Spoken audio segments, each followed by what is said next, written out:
1957, 31-year-old Larry Bader was living with his wife, Mary Lou, and their 3 kids in Akron, Ohio. Larry was a good father and good husband, but he was a terrible businessman. Over the past several years, he had launched several new business ventures, and they had all failed, throwing the family into fairly significant debt. And so even though Larry desperately wanted to be an entrepreneur and eventually start a quality business, they didn't have the money to do that. And so he had to just take some job in order to pay the bills. And so the job he got was a cookware salesman for a local company, and it did pay the bills, but it did not make Larry happy. And so on the weekends when Larry was not working, and if it was okay with his wife, he would basically just disappear and go fishing on Lake Erie, which is about an hour north of where they lived. And that was his way of kind of disconnecting from reality and kind of disconnecting from his somewhat crappy life. And so on Friday, March 15th, Larry approached his wife and said, hey, I'd like to head up to Lake Erie and go fishing for the weekend. And she would tell him, I got the kids, it's fine, you can go do that, but I heard the weather was going to be really bad. Are you sure that's such a good idea? And Larry would tell her, you know what, don't worry about it. These storms, they always hype them up. They're never a big deal. I'll be fine. And so he kissed his wife, he kissed his kids, he grabbed his stuff, he hopped in his truck, and he left and headed up to Lake Erie. That night, Lake Erie was hit with a massive thunderstorm, way bigger than the one that the news was predicting. And then the following morning, the Coast Guard discovered Larry's boat floating around on Lake Erie. There was minor damage to it, and it was missing an oar, and it was missing Larry. Larry was nowhere to be found. And so a search was launched for Larry, but he was never found, and he was eventually declared dead.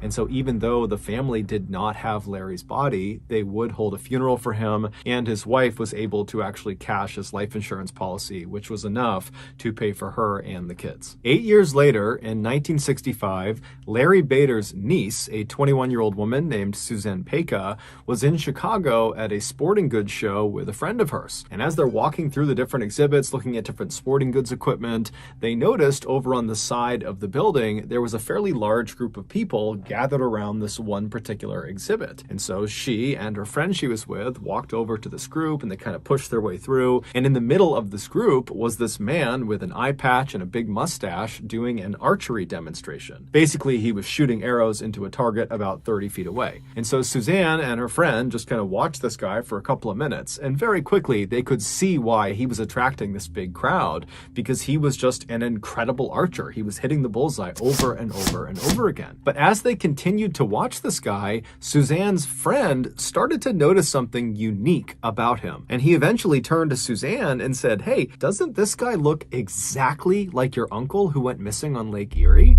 And Suzanne was kind of surprised to hear him talking about her missing uncle, but she turned and looked at this guy, and all of a sudden she saw it too. He was a spitting image of Larry Bader, her uncle, although this guy had an eye patch and a mustache, but even with that, he looked exactly like Larry.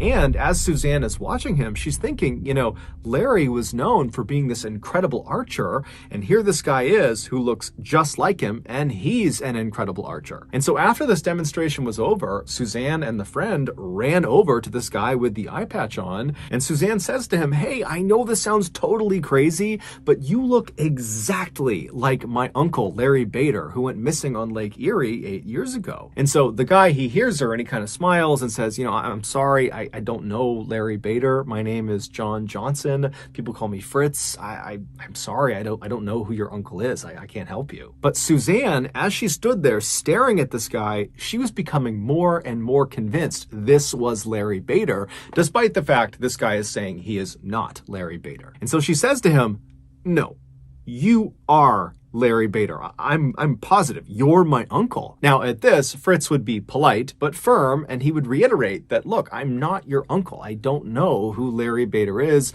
I don't go to Lake Erie. I just don't understand why you think I'm him. I live in Omaha, Nebraska with my wife and my kids, and I'm on TV. I do sports journalism in Omaha, and I advise archery companies, and that's why I'm here. So I don't know why you think I'm your uncle, but I'm not. I'm sorry. And with that, Fritz turned around and he walked away. And after this discussion, Suzanne and her friend were not remotely deterred from what Fritz was saying. They were completely convinced this was Larry Bader. And so they ran to a phone, and Suzanne called her two other uncles, so Larry Bader's brothers, and she explained how she met this guy that is the spitting image of their brother. And they immediately hopped on a flight that night and flew to Chicago. And the following morning, the two uncles, along with Suzanne and her friend, they went back to the sporting goods show. They went over to the archery exhibit, and sure enough, there was Fritz doing his archery demonstration. And as soon as there was a break, Suzanne, her friend, and now the two uncles, so Larry Bader's brothers, they walk over, and the two uncles, as soon as they see this guy, despite the eye patch, despite the mustache, they too would say, "This is our brother." And so they approached him and they said, "Look, I know you're saying you are not our brother. I don't know what's going on here, but you look exactly like our brother, and we have his military paperwork right here with fingerprints. Will you please just humor us and go to the police station with us and get fingerprinted? That way you can prove you really are not our brother. Please, we've been looking for our brother for a long time. This would be a huge favor to us." And so Fritz was annoyed. He didn't want to do it, but he's like, "Okay, fine. I'll go to the police station with you. I'll get my fingerprints taken and we can put this behind us." And so that day they left the sporting goods show. They went to a police station and Fritz had his fingerprints taken. And afterwards, the police would tell him, "You are Larry Bader." When Fritz heard this, he could not believe it. I mean, he literally did not believe he was Larry Bader. It wasn't like this revelation prompted new memories and suddenly he recalled it all. It was really the opposite. Fritz immediately is trying to rack his brain to figure out, like, is my whole life a lie? But there was nothing. All he had was a contiguous stretch of memories from when he was a very young child as Fritz Johnson all the way to the present. But we now know that the bulk of his memories are all not real. He was never a child as Fritz Johnson. He was Larry Bader and then became Fritz Johnson only 8 years earlier. The timeline of what happened to Larry Bader is rough at best, but as far as we understand it, Fritz Johnson showed up in Omaha, Nebraska a couple of days or a couple of months after Larry Bader went missing on Lake Erie. And when Fritz showed up in Omaha, he just walked into a restaurant and asked for a job there, and he had provided documentation that showed he was in fact Fritz Johnson, and nobody thought anything of it. He was completely normal. There was nothing unusual about his behavior, and over time, Fritz just kind of thread himself into the Omaha community. I mean, he got married, he had a child, he adopted another child, he left his job as a bartender at a restaurant and eventually got this amazing job as a sports TV broadcaster for their local channel. I mean, he was like a minor celebrity in Omaha. Everybody recognized, "Oh, there's Fritz Johnson. He's on TV. Hey, Fritz, how you doing?" I mean, he had a full-blown life. But as soon as the news broke that he was not Fritz Johnson, he was Larry Bader, right away, the TV station he worked for fired him. His second wife left him because in reality, he actually was still legally married to his first wife. And so his marriage to his second wife was never actually real to begin with. And so she leaves him.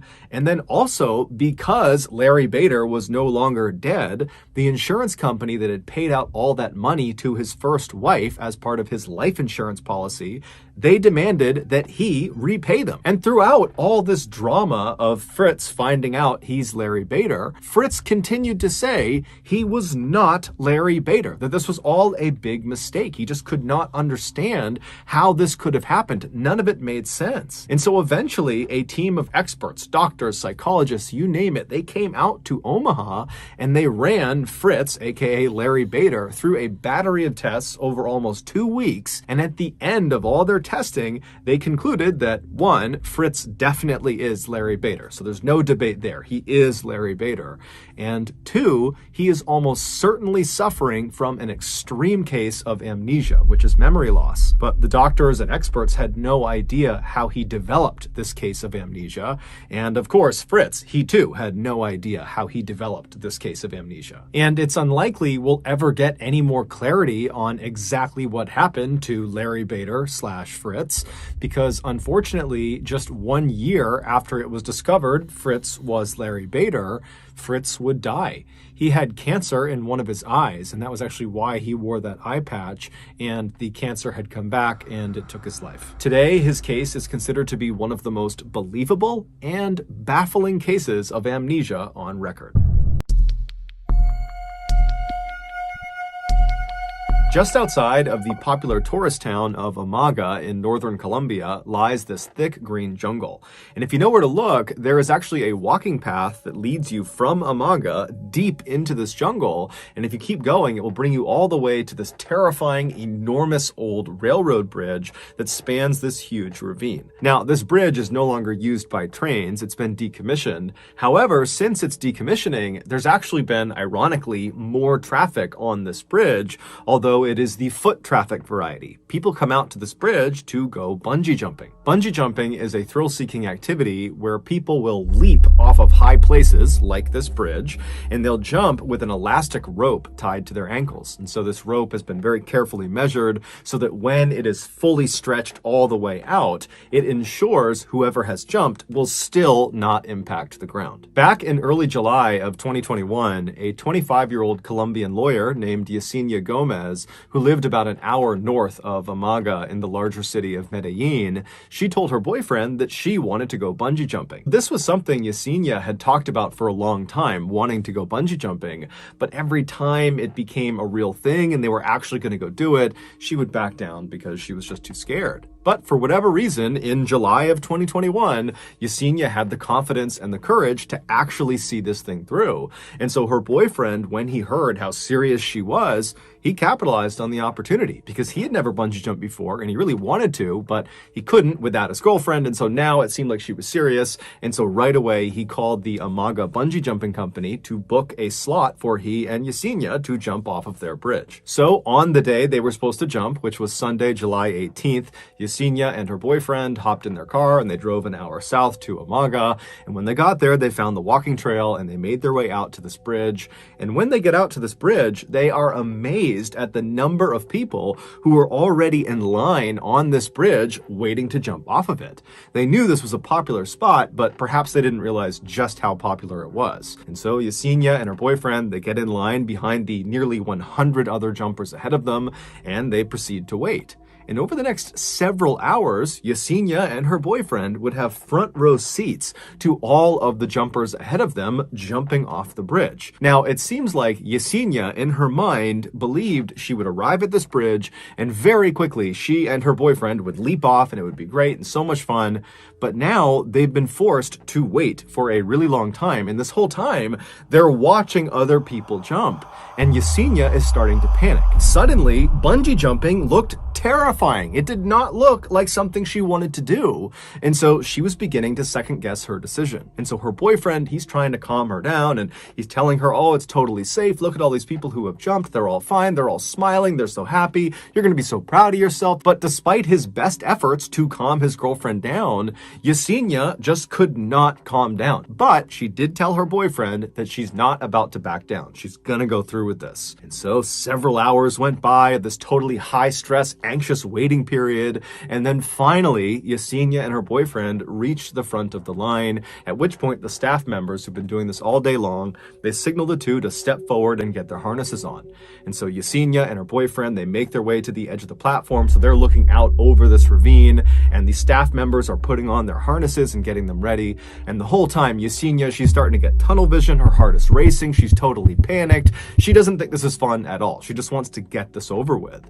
And then at some point, one of the staff members finally says, okay, jump. And so Yesenia jumps. Except it would turn out Yesenia had made a mistake. That staff member who had said, okay, jump, was talking to her boyfriend, not Yesenia. However, Yesenia, in her totally panicked state, had just not understood and had leapt, believing they were telling her to jump. However, the staff members had only put her harness on. They had not attached the actual elastic rope to her ankles. And so when Yesenia jumped, there was nothing stopping her from smashing into the ground. And so as soon as she leapt off the bridge, her boyfriend ripped off all of his gear and he ran down the bridge. He leapt over the railing and he ran down the hillside all the way to the bottom of this ravine. But when he finally got to his girlfriend, it was already too late. She was already gone. It would later be determined Yesenia did not die from impacting the ground. She actually died from a heart attack she suffered on the fall down, which means she must have realized after she jumped that she jumped too early, that she did not have the bungee cord attached to her legs. And so literally the fear of what was about to happen to her killed her. In early 1974, 31-year-old Michael Taylor was living happily with his wife Christine and their 5 children in Ossett, which is a small town in central England. Michael was described as a great father and a great husband who had an excellent sense of humor. In fact, neighbors, whenever they would walk past the Taylor household, would say you could often hear the sound of Michael laughing or the sound of him telling jokes to his family. But in April of that year, everything changed for the Taylor family. Michael had been doing some home repairs when he fell off of a ladder and he hurt his back. The injury itself was fairly minor, but it resulted in chronic pain. And this chronic pain quickly changed how Michael behaved. Michael went from being this cheerful, funny, happy guy to being sad and depressed. And he was so irritable that his family could barely be around him because he would lash out at them. Now, the Taylor family was not a religious family. However, most families who lived in Ossett at that time were. And so when one of Michael's friends found out about how poorly Michael was doing, they approached Michael and said, you know, you really ought to turn to religion for help and for guidance in this difficult time. And they also told him specifically that he really ought to check out this one particular Christian group. It was called the Christian Fellowship Group, and all it was a prayer group for Christians who wanted more religious support beyond just going to church on Sundays. But this friend of Michael's told him that the real draw of this group was the group's leader. Her name was Marie Robinson, and she was this 21-year-old, extremely friendly and energetic and charismatic person who just had this incredible way of making all of her members really feel like they belonged. And so Michael's friend was telling him that he really thought Marie could be the difference maker for him, that she could help him get back to normal. And so Michael, you know, he trusted this friend and he really didn't have much to lose at this point. He was already at rock bottom, and so he agrees to go check this group out. So on September 12th of that year, Michael makes his way to the church where this fellowship group is held. He goes inside and he makes his way to one of the back rooms in the church. And when he goes inside, he sees there's a ring of people sitting in a circle, about 20 people. And as soon as they see Michael coming in the room, they all stand up and they open their arms up and they say, come on, come sit down with us. Welcome to the group. And then the woman who had to be Marie, she stands up and she looks at Michael, huge smile on her face, and she encourages him to come over and sit right next to me. Welcome. We'd love to have you join our group. And so Michael, for the first time in ages, is smiling as he strides across the room and sits down right next to Marie. And then as Marie began to lead the group in prayer, Michael did not feel his chronic pain. He just felt happy again. But when the meeting was over and Michael went back home again, the pain and depression came flooding back. It was like the only place he could be happy was inside of the church at this fellowship group. And so over the next couple of weeks, Michael completely prioritized this group. He went to all of their meetings, and over the course of these couple of weeks, Michael became very close with Marie, and apparently Marie became very close with Michael, to the point where the two of them would stay after the meetings were over, and just those two would sequester themselves in quiet prayer. No one knew what they did in there, but it just seemed like they were developing a real relationship. And in fact, many people in this group suspected they were having an affair. And before long, the rumors in the church had spread outside and were all over Ossett. And then before long, Christine, Michael's wife, was hearing from a friend or a neighbor that apparently Michael was having an affair with Marie. Now, Christine had already suspected her husband was having an affair with Marie because Marie was the only thing Michael talked about when he got home. So on October 1st of that year, only a couple of weeks after Michael had first attended this group, Christine waited until Michael had left the house to head head out to one of the group meetings,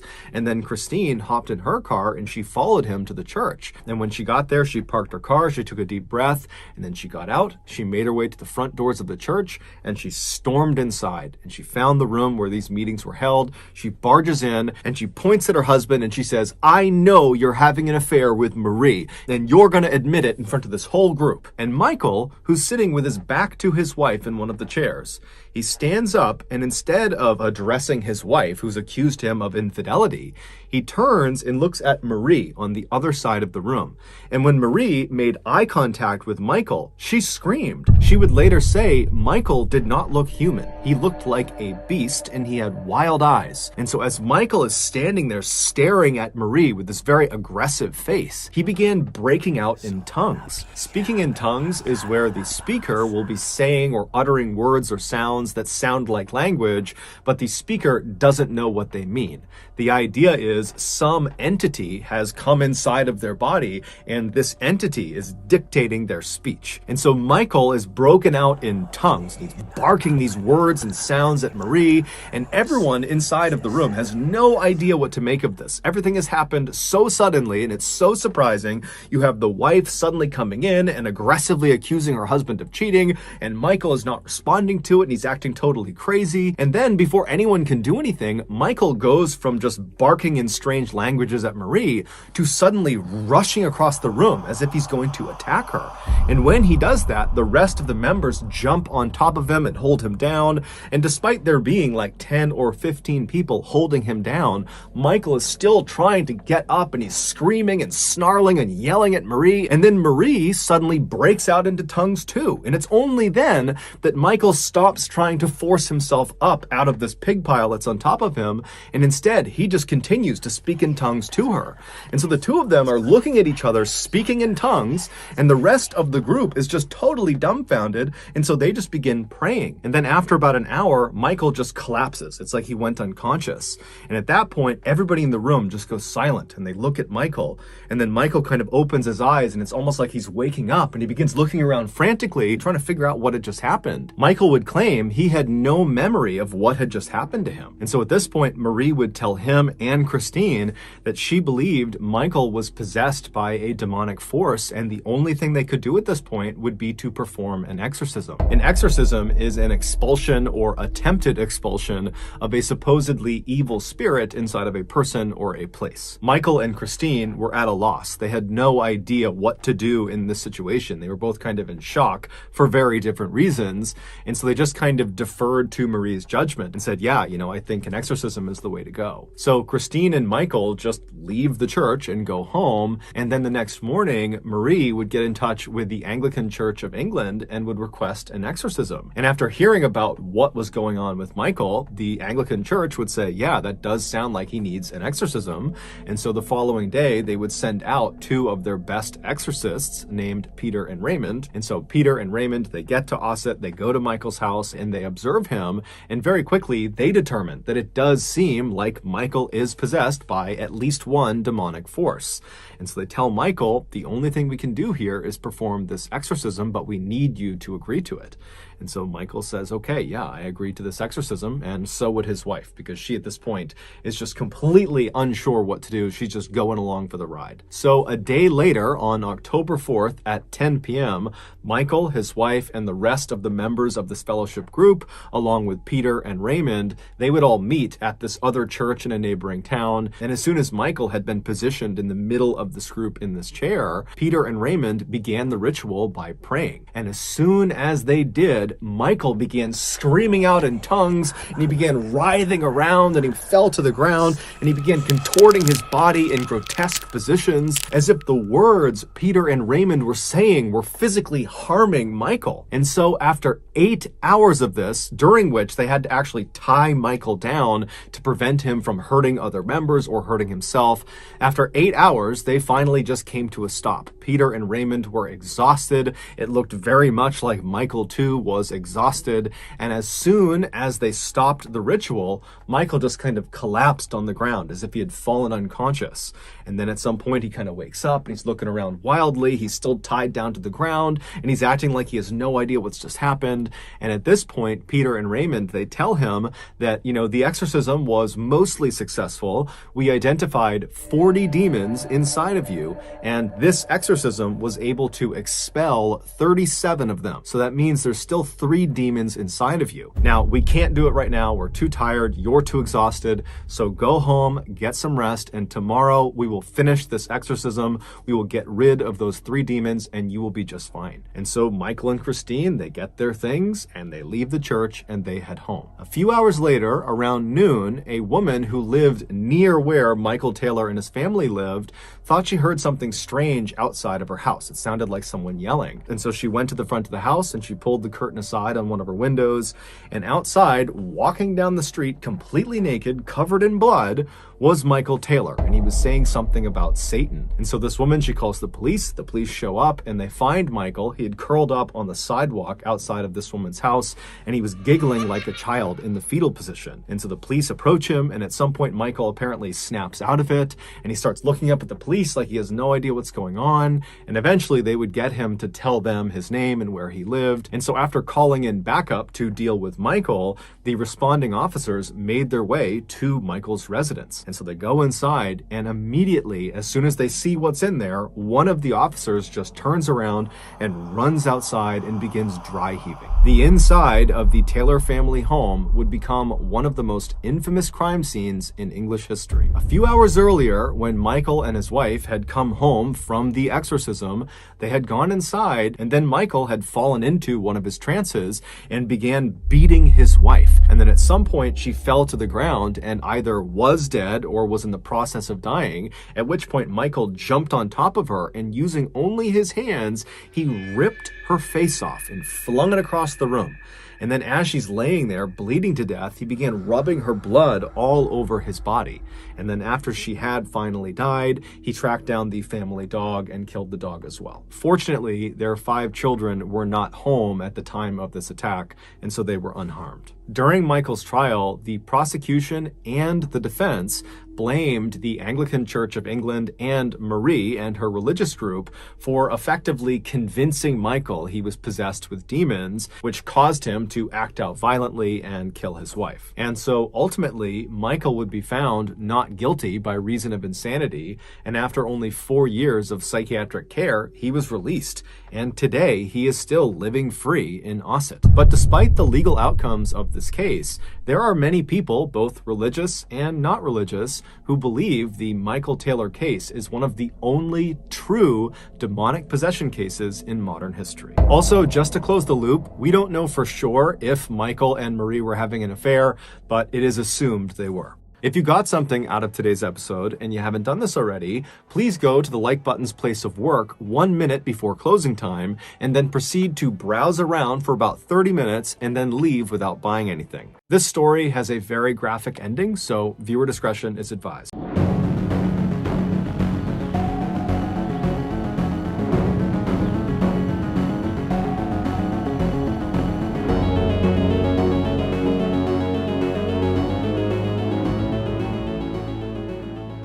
The Sierra Madre Oriental is a major mountain range that starts on the southern border of Texas and Mexico and cuts 700 miles south through the northeastern section of Mexico. About halfway down this mountain range on the eastern face lies a series of caves, and situated below these caves at the foot of the mountains are several small villages that are very isolated, and they're populated primarily with illiterate poor farmers. One night back in May of 1963, a 14-year-old boy named Sebastian Guerrero, who lived in one of these small isolated villages, decided to go for a walk up in the mountains, and he wanted to go explore the different caves. Now, this was something he did fairly regularly because there was a local rumor that there was actually hidden treasure in these different caves. Now, it's unclear if Sebastian literally believed that or if that was just kind of an excuse to go have a look around himself. But regardless, he headed out of his house and he began walking up the mountain towards these caves. The entrance to these caves were a couple hundred feet up the mountainside, side, and then each of the various entrances, which ranged in size from fairly small to enormous, were spread out a couple of miles in each direction. So Sebastian starts walking up the mountain towards the first entrance he can see. It's dark outside, he's got no flashlight, he's just walking up, and as he's walking, he notices off to his right, fairly far away from where he was, there was light coming out of one of the cave entrances. And he had never recalled seeing light coming out of any of these caves. Nobody ever went in these caves, especially not at night. And so his interest was piqued, and he decided he would kind of abandon his original plan to just kind of look around near his village, and he would actually walk all the way over to that lit up cave and see what was going on. So he turned right and began kind of walking uphill at an angle in the direction of this lit up cave. And so as he's walking, he's getting farther and farther away from the village where he lives, and he's starting to hear sounds coming out of this lit up cave entrance. It sounds like a person potentially, either they're laughing or they're screaming. He doesn't really know. He's thinking, maybe someone's having a party inside one of these caves. He has no idea. But after he gets maybe 200 or 300 feet away from this entrance, he realizes it's definitely a person, and they're definitely screaming. And it does not sound like they're screaming out of joy. It sounds like they're screaming because they're scared or they're in pain. And as he's getting closer and closer and closer to this cave, his anxiety is starting to ramp up because he's really starting to be frightened by what he's hearing, and he's starting to realize there's more than one person inside of this cave. In addition to the person that is screaming out, there also sounds to be a large contingent of other people that are either singing in unison or chanting in unison, but some group of people are doing something in unison while some other person is screaming out. And so he's really starting to get nervous about this cave, but he just can't help feeling curious about what was going on. And so he just continued walking until he was maybe 10 feet away from the entrance to this cave, and he plopped down behind a rock. And so he's not really sure if it's a good idea to look. He doesn't want to be spotted by whoever is in there, but finally he kind of works up the courage. He takes a deep breath, and he slips out from behind the rock, and he goes right to the edge of this big opening, maybe 10 foot across opening, and he peeks his head right around the edge of the opening, and he looks inside, and what he sees causes him to just freeze in terror. Then his survival instincts just kick in, and he turns and he starts running down the mountain away from this cave. He has no idea if he's been spotted or not, but he's sensing that someone could be chasing him, and so he is just running as if his life depended on it. And he would not run back to his village. Instead, he would run nearly 10 miles to the nearest police station. And when he gets there, he busts through the front doors, and he's totally hysterical. He's drenched in sweat, and the police officers are totally caught off guard, and so they're trying to tell him to calm down. And so Sebastian finally would kind of compose himself, but then he just was not able to describe what he had seen inside of this cave. Whatever he had seen, he knew it was bad, but the words were just escaping him. And so the way he described it to police was he basically thought he saw vampires. And as soon as he began describing vampires to the police, they're thinking to themselves, okay, I don't know what's going on with this kid, but this just cannot be serious. And so they consoled him and kind of calmed him down and said, look, kid, I don't know what you're talking about. If there's any news that comes out of something happening in the cave that's bad, I'm sure we'll hear about it and we'll follow up. But for now, we're just going to bring you back to your village. And so at this, Sebastian was really frustrated, and he was kind of pleading with the police, like, no, you got to take me seriously. There's something bad happening in this cave. Someone could be hurt. Someone could be dying. I don't know. But you gotta go to this cave. You gotta go see what's going on. But the police at this point, they're just not really interested. And so they ultimately do just drive him back to his village. And so he goes back into his home. The police go back to their station, and everyone just kind of goes to bed for the night. The next day, when Sebastian wakes up, he just can't shake what he saw inside of that cave. And so he would once again run back to the police station. And when he got there, he began pleading with the police, like, you gotta go see what's inside of this cave. I'm telling you, there's something awful in there. And this time, one of the police officers, his name was Luis Martinez, he would say, okay, kid, bring me to this cave and I'll have a look around. And so Luis and Sebastian, who was very grateful, they left the police station, they hopped in a police car, and they took off. And then later on in the day, the other police officers, who were not really paying attention to this cave thing, they realized that Luis and the boy had not returned yet, and Luis had not checked in via his radio. And so at some point in the afternoon that day, the other officers began calling out to Luis. They began calling him on his radio and trying to figure out what's going on, but he wasn't responding. responding. And so the police thought that was odd, but they thought, you know what, I'm sure he'll be back soon. There's got to be an explanation for this. But the rest of the day would go by without Luis reaching out to them, and he didn't return with the boy. And so by that evening, the other officers were genuinely concerned that, something bad had happened to their colleague. And so they tried calling Luis a few more times on the radio. It didn't work. And so the officers, they made their way over to Sebastian's village, and they found Sebastian's family, believing that, maybe the boy was back and he could give some insight into where Luis went. But when they talked to Sebastian's family, they would say, hey, he's not back yet either. And so both Sebastian and Luis at this point have not talked to anyone all day, and they are missing. And so the police at this point, they realize this is an emergency. They need to figure out where these two went. And so they were kind of understaffed. And so they contacted the Mexican army, and they explained, we're missing one of our colleagues. We're missing a child from this village. And so the Mexican army would actually send out a military unit to assist them in going and finding these two people. And so the unit, they show up later that night, and the police and the Mexican army, they head out to where this cave was. And when they saw what was inside the cave, it would shock the world. To understand what was found inside of this cave, we need to go back 6 months to December of 1962. That month, two brothers, Santos and Cayetano Hernandez, who made their living basically traveling around Mexico, stealing from people and swindling people, they decided they were going to pull off their biggest heist yet.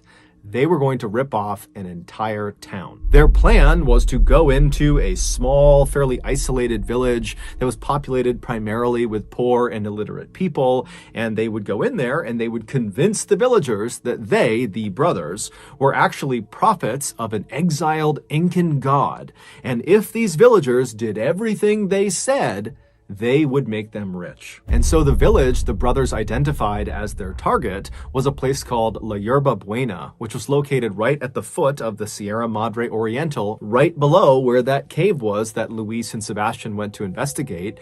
And La Yerba Buena was exactly what the brothers were looking for. It was home to only about 20 families that were all very poor and illiterate, and they were very suggestible. And so right before the new year, the Hernandez brothers strolled into La Yerba Buena, and they put on this very dramatic show explaining how they were the prophets of the Incan god. And these two brothers, they were very charismatic and they were excellent salesmen. And so they really sold the lie.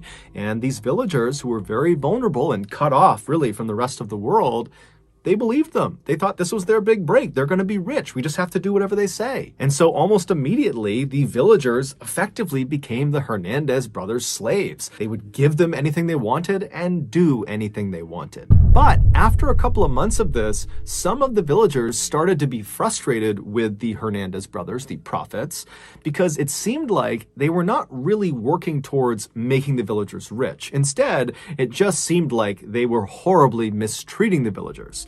And it just didn't feel like this was a relationship that was benefiting the villagers. And so when this sentiment began to kind of make its way around the 70-ish people who lived in La Yerba Buena, the brothers picked up on it, and they could have, at that point, just kind of abandoned their gig. At this point, they've robbed the town dry. There's nothing left for them to give to the brothers.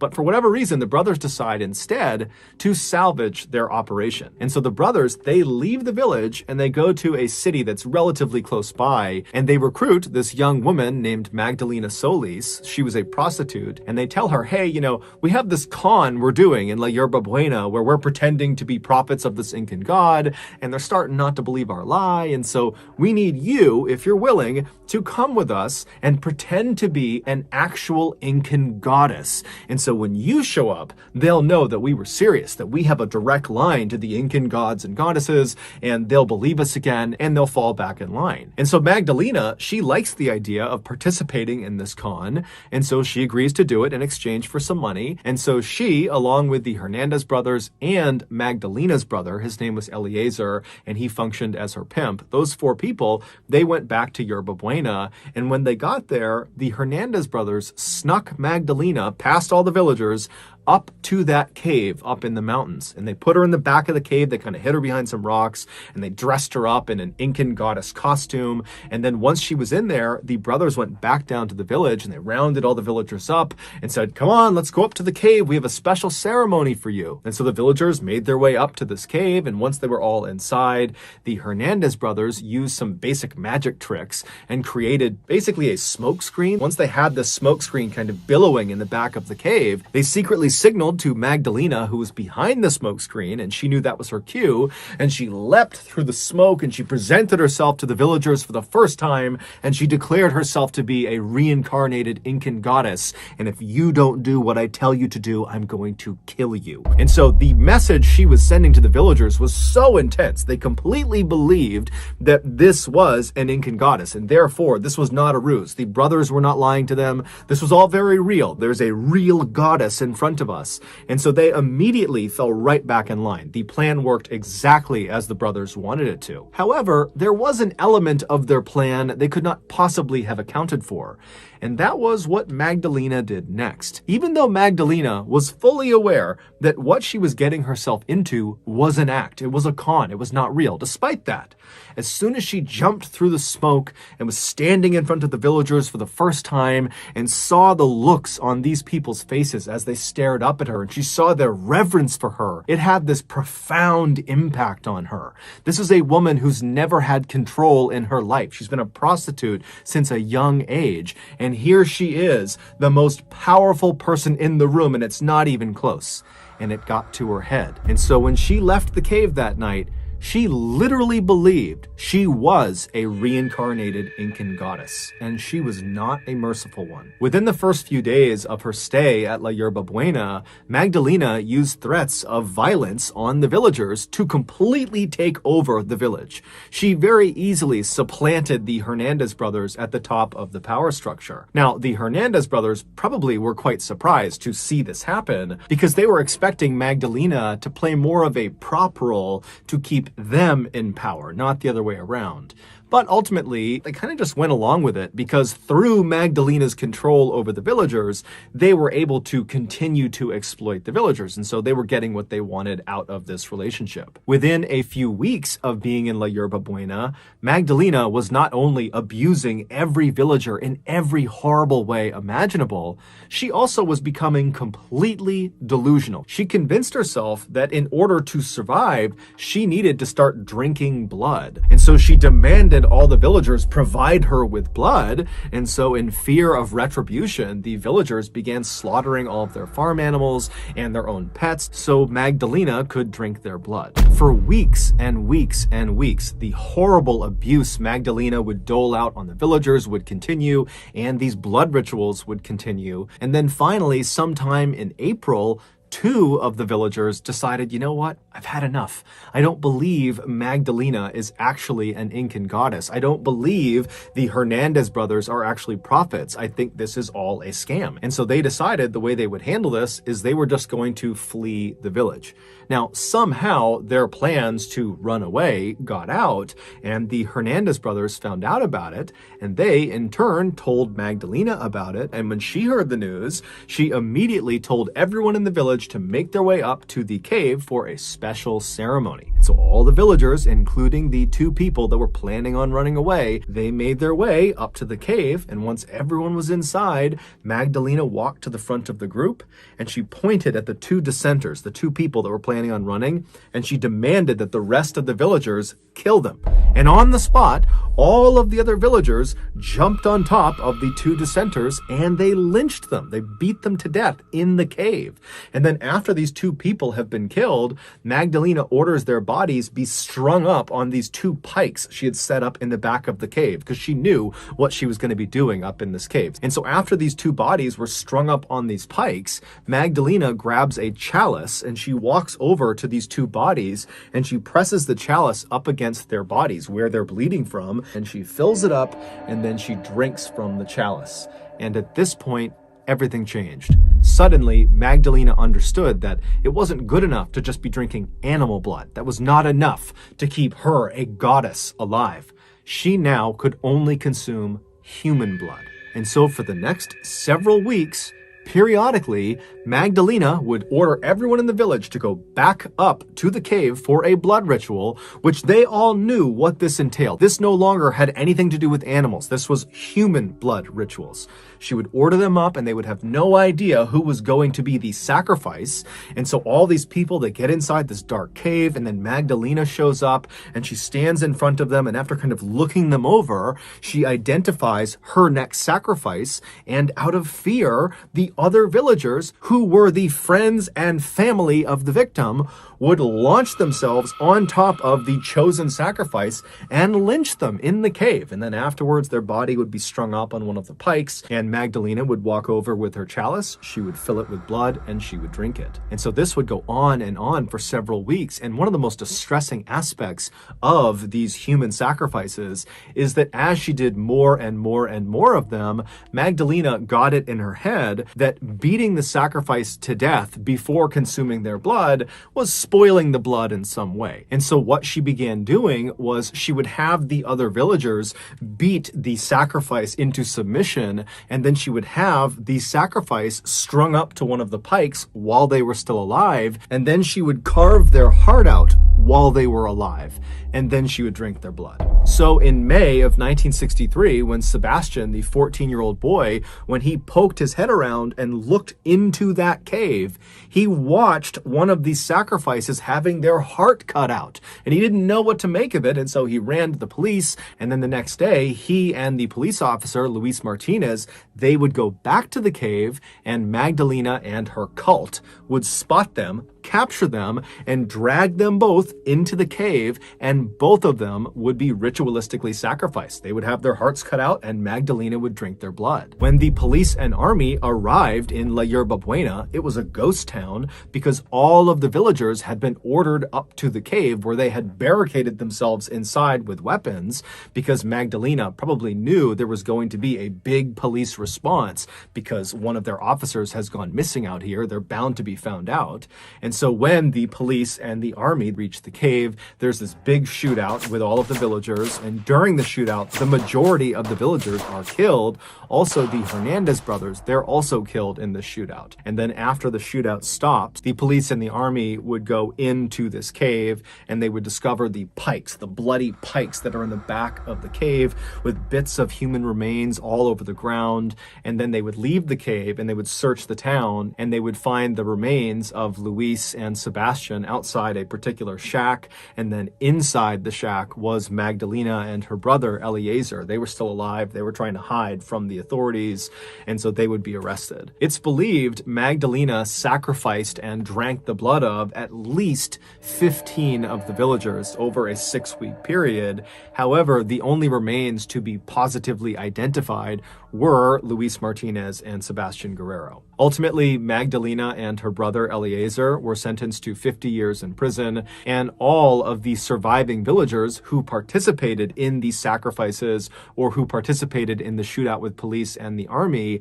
they were given 30 years in prison. Amazingly, none of the villagers ever testified against Magdalena or her brother, despite the fact they were almost certainly offered reduced sentences in exchange for their testimony. Clearly, they were more terrified of the Incan goddess than they were terrified of the prospect of 30 years in prison. Although the exact date of when this happened is not known, Magdalena would eventually die behind bars.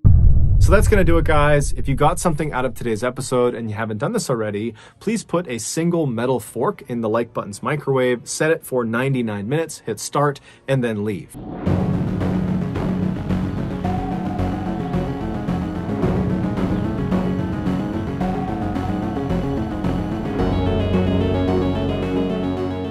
Ever since he was a child, Mark Twitchell had always dreamed of becoming a big-time Hollywood filmmaker. But he knew the odds were stacked against him because he lived in Edmonton, Canada, which was not exactly known for being a movie-making hub. Nonetheless, after high school, he enrolled in an Edmonton art college, and in 2000, he graduated, earning his degree in radio and television art. But after college, despite utilizing his training to make several films, none of them generated any buzz beyond his friends and family, and so it seemed like his filmmaking career was turning into a bit of a dud. However, in 2007, Mark had a bit of an unintentional breakthrough.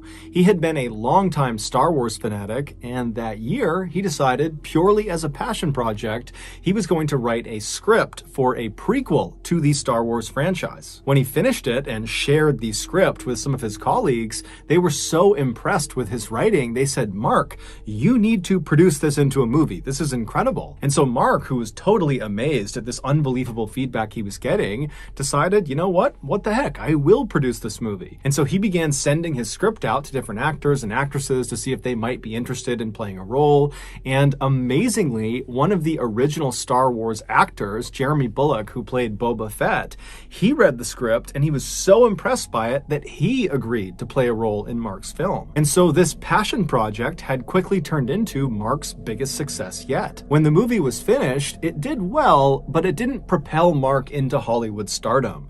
However, it did put him on the map as a bona fide filmmaker, and it showed him that if he just focused on making films about subjects he was already very passionate about, those films would be much more likely to succeed. And so in 2008, so roughly a year after creating the Star Wars fan fiction film, Mark decided to embark on another film project around another passion of his, Dexter. Dexter was a very popular TV show about a fictional serial killer whose name was Dexter, and the way Dexter would kill his victims is he would lure them into these small rooms, which he called kill rooms, and inside of them, basically every surface, the ceiling, the walls, the floor, were all covered in plastic sheeting to catch any of the blood, and then he would kill his victims, usually with a knife, and then afterwards he would dismember them and bag up their body, and he would roll up all this plastic, kind of collecting all the evidence, and then he would dump the plastic and the body into the ocean. Mark was obsessed with the show, and so it inspired him to make his next movie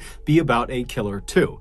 Except instead of it being fiction like Dexter, he wanted his movie to be at least based on real events. And it just so happened, at the time he was thinking about doing this movie, there was this uncaught murderer terrorizing Edmonton, and so Mark decided the Edmonton killer would be his star. Mark would spend the next several weeks obsessively researching the Edmonton killer and his victims and establishing a clear timeline of what had happened with this case, and then after he felt like he had compiled every piece of information he possibly could, he used that research to concoct a 42-page first draft of his script. And as soon as he was done with that first draft, it somehow got leaked. And when it got leaked, the contents of this script were so shocking and so controversial that the script wound up in the hands of the Edmonton police. And when they read the script, they immediately recognized they had a big problem. They reached out to Mark and they told him, under no circumstances can you turn this script into a movie. And then the police basically wiped this script off the face of the earth. Today, if you go looking for Mark's script online, you'll basically only find heavily censored versions of it. But recently, I got my hands on an uncensored version of this 42-page script. Now, I'm not going to literally read you this script. However, what I'm going to do is use the script's information to tell you Mark's highly controversial Edmonton killer story. As you listen, remember this story is based on actual events, and so the victims' names and the information about them is real. Okay, here we go.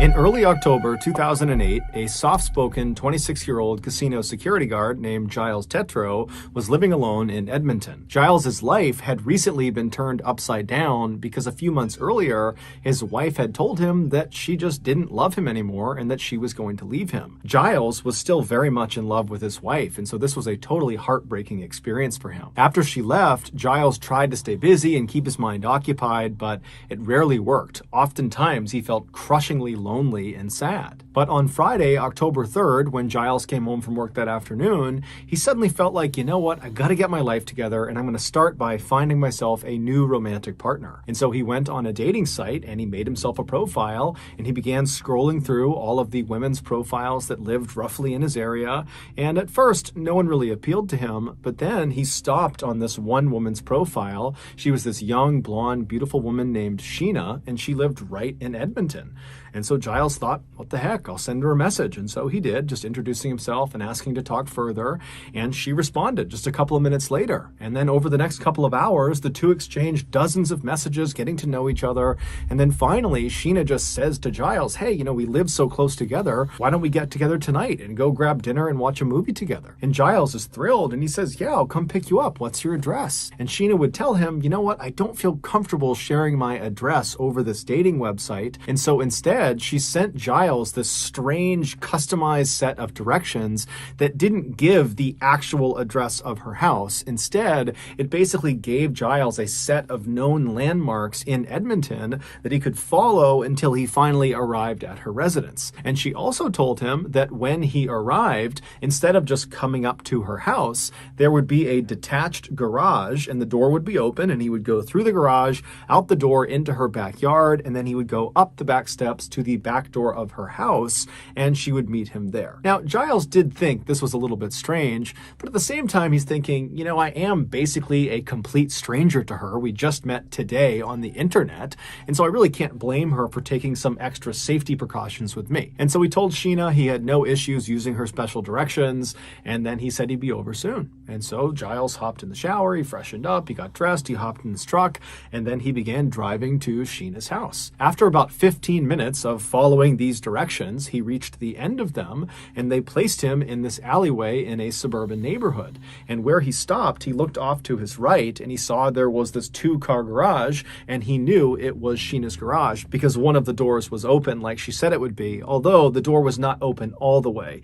It was open enough to where he would have to duck to get into the garage, but either way, he knew it was her garage. And so he turns off his truck and he gets out and he tries to look up at Sheena's house behind the garage to see if maybe he can see her looking out the back door, but the detached garage that was right up against the street was kind of blocking his view, and so he thought, okay, whatever, I'll just go in and make my way up to the back steps. And so he walks over to this 2-car garage and he goes to the open side, he ducks down and he goes underneath and he stands up inside of the garage. Now, it was dark inside of the garage, there was no light on, but there was enough light spilling in from the opening of the garage door that he could see there was really nothing in the garage. However, virtually every surface, the walls, the ceiling, the floor, was covered in plastic sheeting. Now, he had no idea what this plastic sheeting was for, and he really didn't care.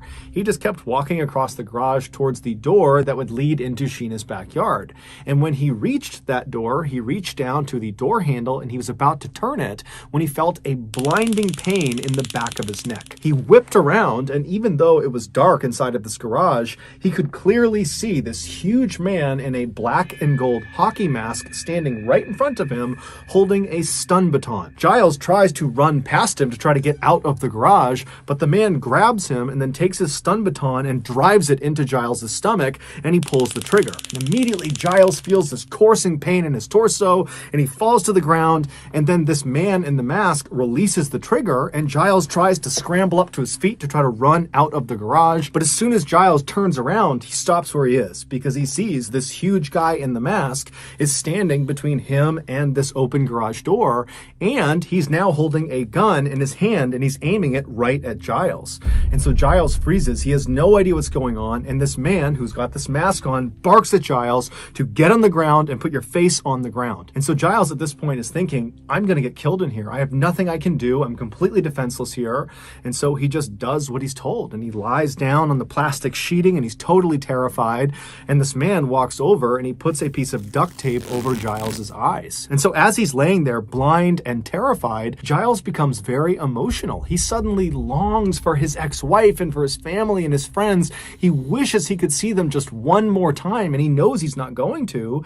Then, as he's laying there, he's coming to the stark realization that he didn't tell anyone where he was going. And so if this masked maniac does kill him, who's going to find his body? Will his family and friends ever know what happened to him? So as he's laying there thinking of these horrible thoughts, he hears his attacker, who's several feet behind him, start fiddling with what sounds like chains or handcuffs. And Giles thinks to himself, if I get chained up in here, I really am done. And so he has this sudden surge of adrenaline where he thinks to himself, I'm going to get killed in here. I know it. I'm going to get killed. But if I'm going to die, I'm going to die on my terms. And so Giles takes a deep breath and then jumps to his feet, rips the tape off of his eyes. He turns around and he faces his attacker and he says, "I'm not going to do this. I'm not going to go out this way." And the attacker is totally surprised, but he just begins to raise his gun at Giles to shoot him.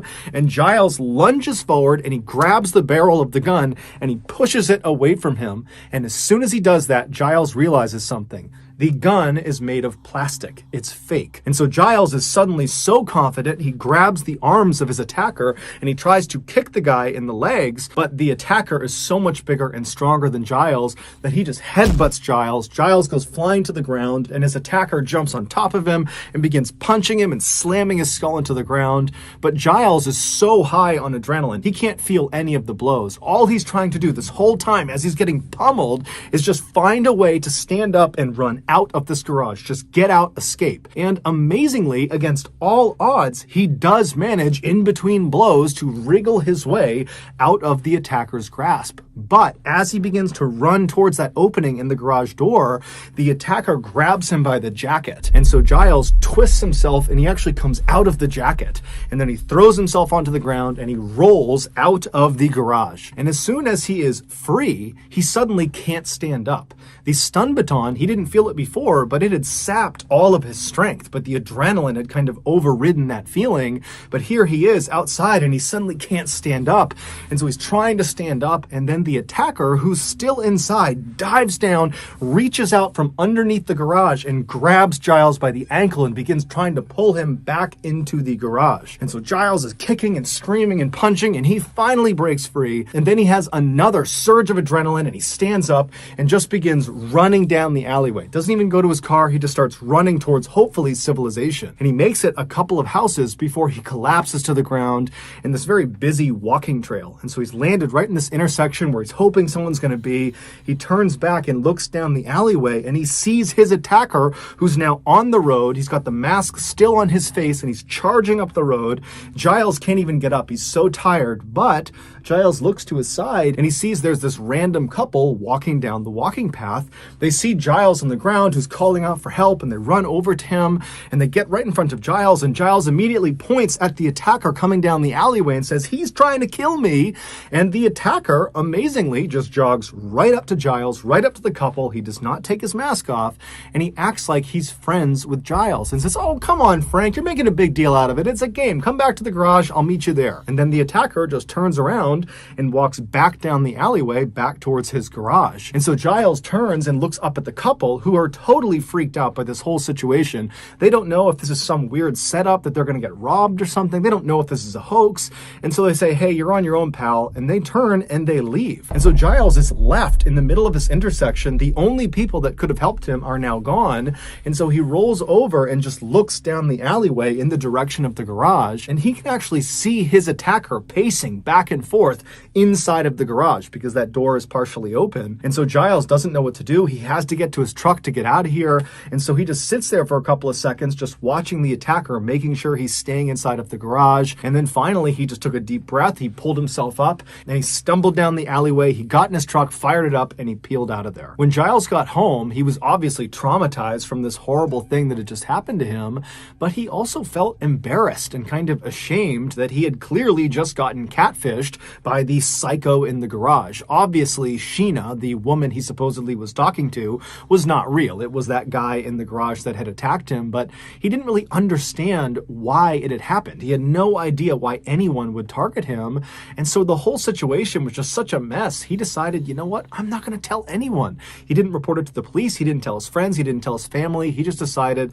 he was going to move on and forget about it. A week later, on October 8th, another Edmonton man, 38-year-old Johnny Altinger, was perusing the dating website that Giles had been using. Johnny made a living doing quality control for an oil and gas company, but he hated that job. He much preferred to spend his time tinkering with his computers or his prized motorcycle. Johnny had lots of very close friends, but romance was always something that had eluded him. So that afternoon, Johnny, like Giles, was on this dating website to potentially find a romantic partner. And so as he was scrolling through all of these different women's profiles that lived roughly in his area, he wasn't interested in any of them until he stopped on this one profile of this beautiful young blonde woman woman named Jen who lived right in Edmonton. And so Johnny was interested. He sent her a message, and very quickly she wrote back, and before long the two are chumming it up, and then eventually they actually agree to get together that night for dinner and a movie. But when Johnny asked Jen for her address, she would tell him that she's a paranoid person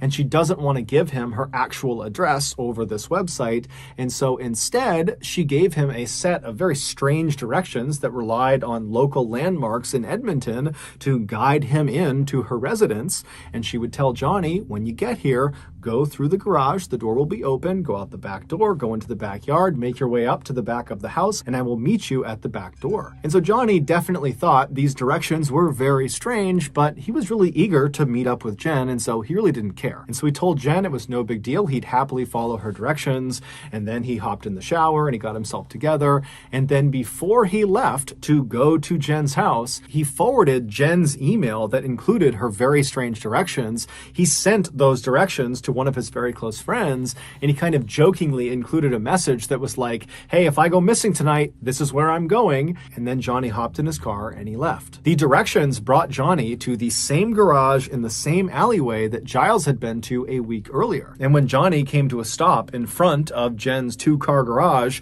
with one of the doors partially open, he saw there were lights still on inside of the garage, and he saw someone walking around inside. And so Johnny looked at his watch and he realized he was maybe 15 or 20 minutes too early, and so he parks his car and he's thinking, okay, Jen might be inside of this garage and I'm early, but maybe I'll just walk over and say hi to her. I'm sure she wouldn't mind. And so Johnny turns off his car, he gets out, and he starts walking over to this half-open garage door, and as he gets closer and closer, the lights in the garage go off. And so Johnny stops and he's thinking, why are the lights off? Did she hear me? Does she not want me to come in? What's going on? But he's thinking, okay, well, I should definitely go over and say something. And so he walks over to this open garage door and he bends down and he looks inside and it's totally dark.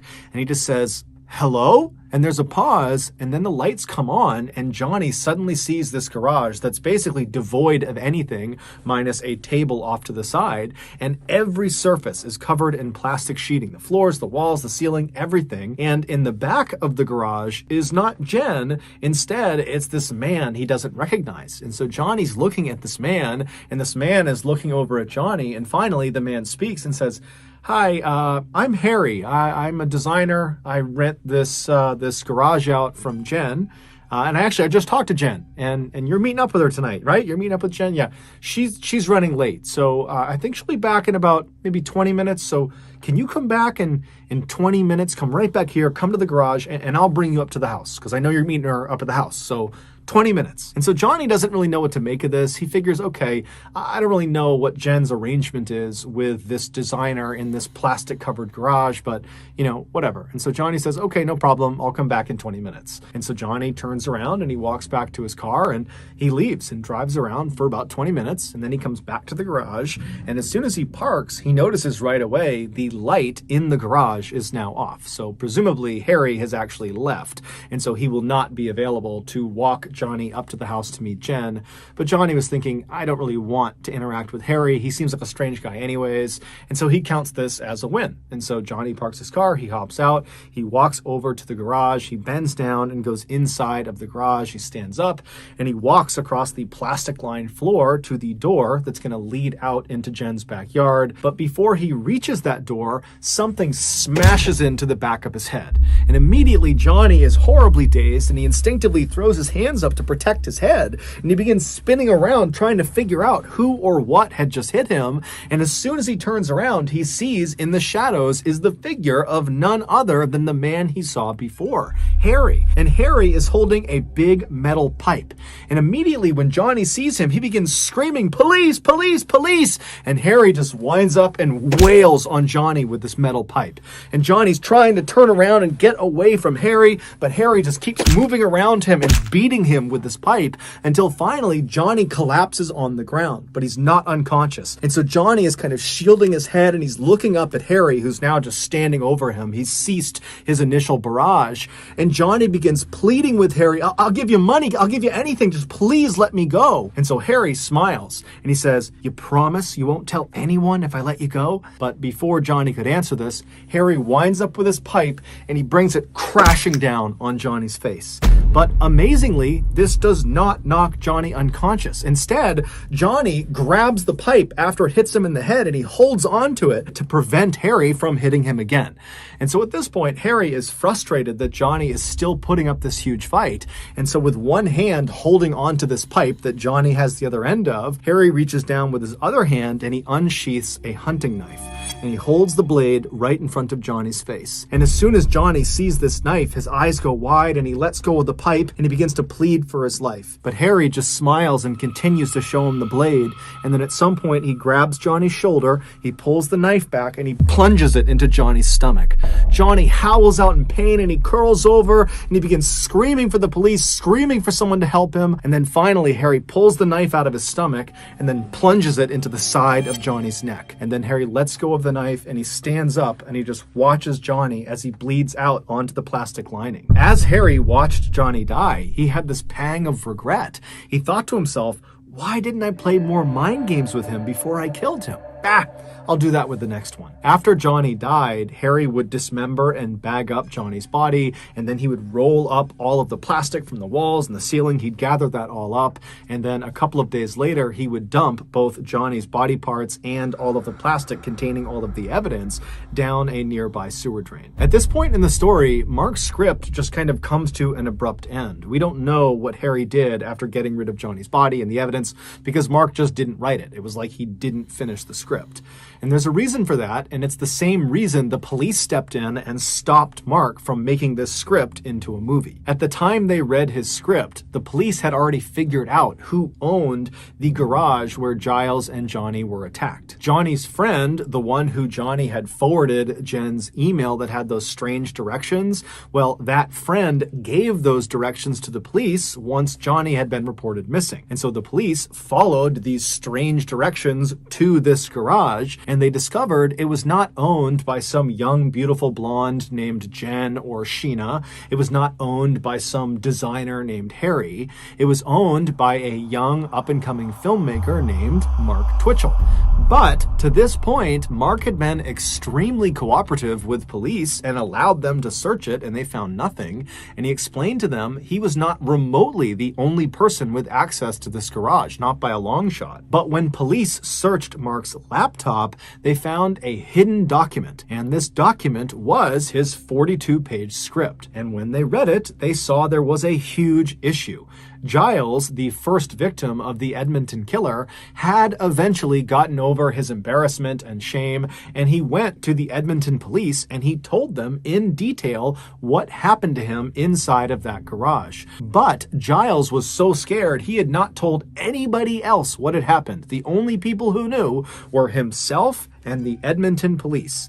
Yet somehow, in Mark's script, the account of what happened to Giles was exactly correct. Every little detail of what happened to Giles was encompassed inside of this script. And the reason Mark had this information is because Mark was in the garage when Giles got attacked.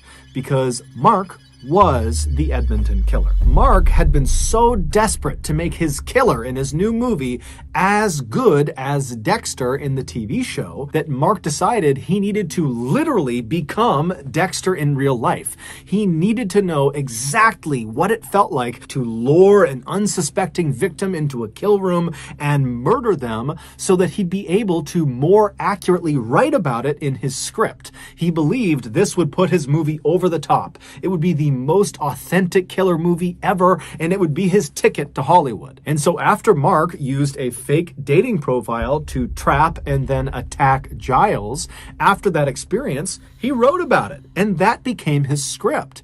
And then when he did the same thing to Johnny and then actually successfully killed and disposed of him, he sat down and wrote about that experience too and tacked it onto the end of the Giles attack. He was literally living his movie and writing the script in real time. The title that Mark gave his script was SK Confessions, which stood for Serial Killer Confessions. And that's exactly what the script was. It was a real confession. And based on the way his script just kind of abruptly ends without any sort of conclusion, it seems fairly obvious that Mark was planning to kill more people and then incorporate those experiences into this script. Ultimately, though, the script that was found by police was used to convict strict mark of murder, and he is currently serving life in prison. So that's going to do it, guys. If you got something out of today's episode and you haven't done this already, please sneak into the Like Button's house and replace all of the lids of their Tupperware with off-market brands so none of them fit.